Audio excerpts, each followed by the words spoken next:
Welcome to Build a Quilt. This video is all about the Flying Geese unit and how you create it with the hoop of your embroidery machine.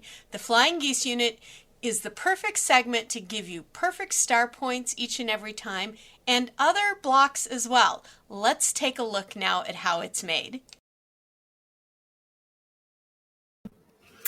Okay, here we are at my machine. Now I'm using a Brother, but whatever machine you're using, you've loaded your file with your either a USB stick, or your machine might allow you to do it via Bluetooth or a wire, whatever you use.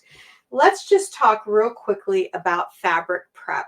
It's really important to prep your fabric in advance. So one, it's a more efficient process for you. So here for my Flying Geese unit, I have my rectangle and I have my two triangles. Now, how did I get these two perfect triangles?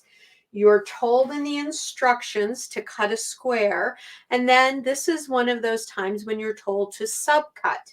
And to subcut these squares, you're going to cut from diagonal point to diagonal point with your ruler on your cutting mat. And when you do that, you get your two triangles, and then you have the perfect two pieces. So that's what is meant by subcutting. Now, you can see I keep a little basket with my tools, the ones that we just talked about, right here next to my machine. So they're all in one place. They're not rolling around on me. Today, I'm going to be using black thread so that you can see it. However, my favorite thread is 0184 by Isacord. It's a light dove gray. It's actually called Pearl, but it's the perfect color for piecing. It won't show through. You won't get shadows from it. If when you sew them together, you see a little bit of it, it's going to blend in with your fabric. It's not going to be any kind of a problem. But today I'm going to be using black so that you can see it. And I have my hoop all set up with my wash away stabilizer. And I am going to link my stabilizer video at the end of this video for you, because it's really important to use wash away. Other in the hoop type quilting systems will use a poly mesh, and that's okay, but there is a real reason as a quilter we want to use a wash away, and that's all in the video for you. So I will link that at the end of this how-to video. So now I've placed my hoop, and I'm going to start with step one, machine step one, and that's what it will say in your instructions. They will call these machine steps.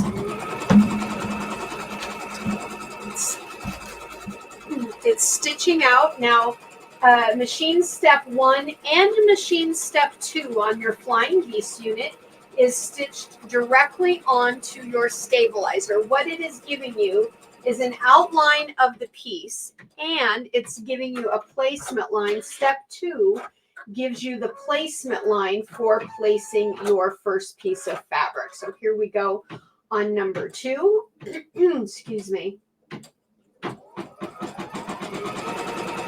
Now, regarding your fabric, I give you really generous cut sizes because we have to make sure to have enough to come over our border line so that we can trim it at the end.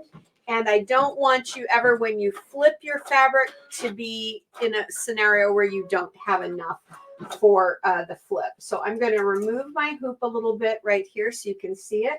Now, this is the perfect time for the next step, which is machine step three, to place a little of your glue stick right here in that center triangle, and then place your first fabric just like it says in the instruction.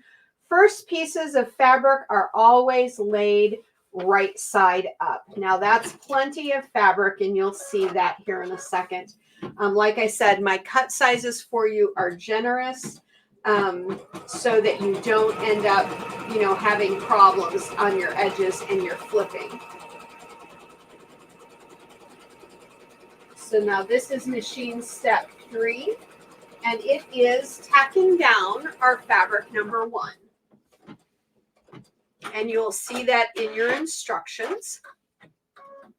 Now, in the instructions, it's going to tell you, we need to remove, to trim along this edge and along this edge.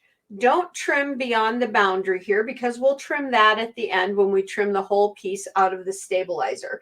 Don't trim above the point of the triangle because again, that's the outside of your overall piece and you want to be able to trim that later. So let's lay this on a flat surface and let me adjust down my camera. There we go. Now you can see it. I've got my scissors and I'm going to trim roughly a 1/4 inch here and a 1/4 inch here. I just eyeball it. I don't mark it. I don't put a ruler down and mark it or anything like that. If you feel more comfortable, you can, but really you're just trying to eyeball that. And I've left all of that up at the top over the border, and I'm going to do that again over here. I'm going to leave plenty above for trimming later. And I'm just trimming this right off. There you go. So now I'm going to have enough when I stitch across this later. I'm going to have enough of this up here to trim off, and I'll have plenty down here as well. All right, your next part of your instruction says to lay piece number 2 right side down on piece number 1. So second and subsequent pieces always get laid right side down, just like that. Easy, right?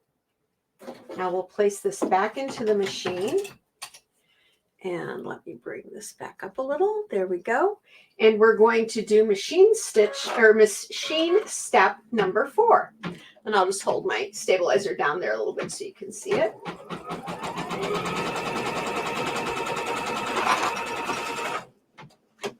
Now, the next step is number 4, which says to flip fabric B, this is fabric B, into space 2 and stitch machine step 5. I'm going to put a little bit of glue right there in space number 2, and now I'm going to flip my fabric.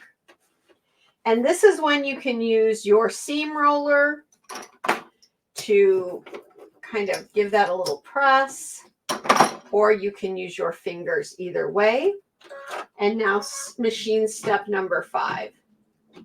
And I just kind of, as it's working, sometimes I just kind of like let my fingers guide it a little bit, but please keep your fingers well away from the needle and the mechanism. Now on this one, there's no need to do any trimming at all because all of your excess fabric is outside the outer boundary box, and that will be trimmed later. Then we're on to our next step, which is number 5 in the instructions. And this is piece number 3.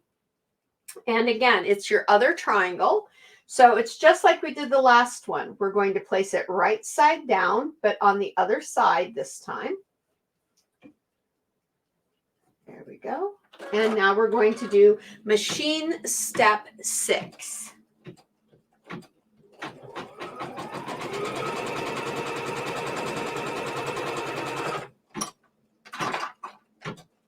And you're going to get a perfect flying geese unit every time you do this. And flying geese in the more traditional patchwork process can be a little bit complicated. There's measuring and things you have to do.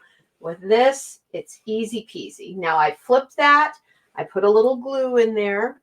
And now we're going to do machine step 7, which is just going to tack it down here on the other side. And I'm just going to kind of just like petting it a little bit to keep it flat. The glue will hold it there though. Okay, so now we're ready for our very last step, which is machine step 8. But I want to talk to you really quickly because this is where you would use tape to tape down where your fabric comes together. And that will allow you, let's move our camera down. That will allow you, your foot, not to get caught on the fabric and flip it over and end up causing trouble. So what I do is I take a piece of my embroidery tape, I tape it down, I give that a little rip there. So that's one section.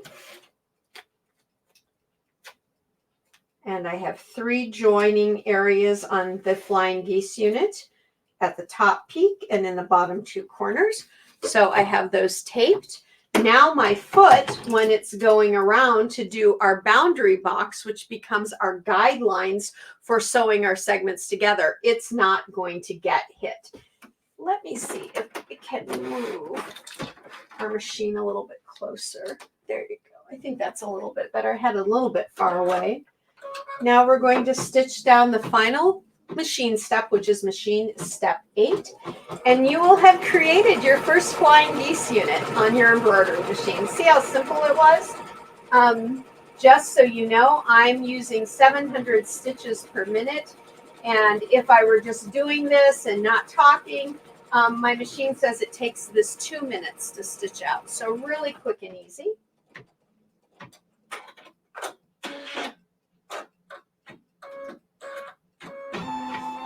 Okay, now we can remove this.